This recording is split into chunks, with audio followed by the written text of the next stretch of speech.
Here I am in Delhi with a patched up skull.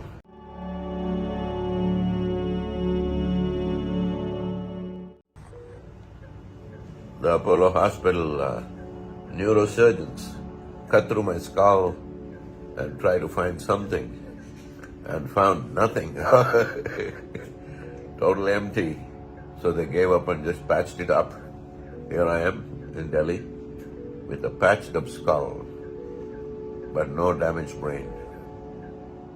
Sadhguru has just had a very life-threatening situation. He had headache for the last 4 weeks. The headache was very severe, and he was, ignoring the headache and doing all because he wanted to do all his normal activities. He was resuming all his functions, all his meetings. He even carried out the Mahashivratri function on 8th of March, despite the fact that he was in agonizing pain. He somehow ignored the pain and he continued with all his meetings.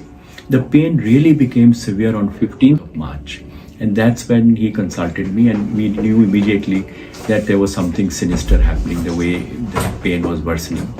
And this was around 4 o'clock. I insisted that we have an MRI, but he had a very important meeting at 6 o'clock. He's so focused on his meetings. He told me, "Doctor, I've never, in 40 years of my life, I've never missed a meeting. And I can't miss this 6 o'clock meeting." Somehow we could actually persuade him, and we got an MRI done. And the MRI actually showed, that he had massive bleeding in the brain. It was outside the brain and below the bone. There was massive 2-time bleeding, some which had happened about 3 weeks back, one that had happened maybe 2 to 3 days back. But, we insisted that he gets admitted immediately, but because of his commitments, he just went ahead with his meeting at 6 o'clock without anybody getting to know that he was that unwell. Next day, he had a very important India Today conclave, which with lot of painkillers and sedation, he still attended that, and he, it was such a marvelous interview he gave. And we were surprised, that with so much of pain, so much of painkillers, so much of sedation, he could attend and, complete that meeting. 17th morning, however, he really got very unwell. He became very drowsy while talking. He was, just dozing off. He had weakness of the left leg, and we had to rush him to hospital. And even at that time, he would never complain of pain. He would just say, "Doctor, I'm a little unwell." But that morning was the first time he said, "Doc, I think the time has come to do what you want to do." And that's the first time he agreed, that we could go ahead with the surgery. So 17th, we admitted him.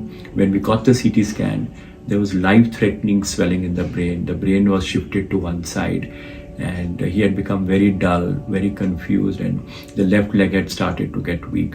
And we had to undergo an emergency surgery on him on 17th itself. We could get him off the ventilator post-surgery, and he has actually done extremely well, much beyond our expectation. And we were joking with him that we have done what we could, but you are healing yourself. So we are actually seeing the kind of improvement we are seeing is beyond our expectation. He is now extremely well. He is now back to his normal self. All his brain, body, and vital parameters are normal, and he's making a steady progress. I think he's probably healing himself more than what we can do for him.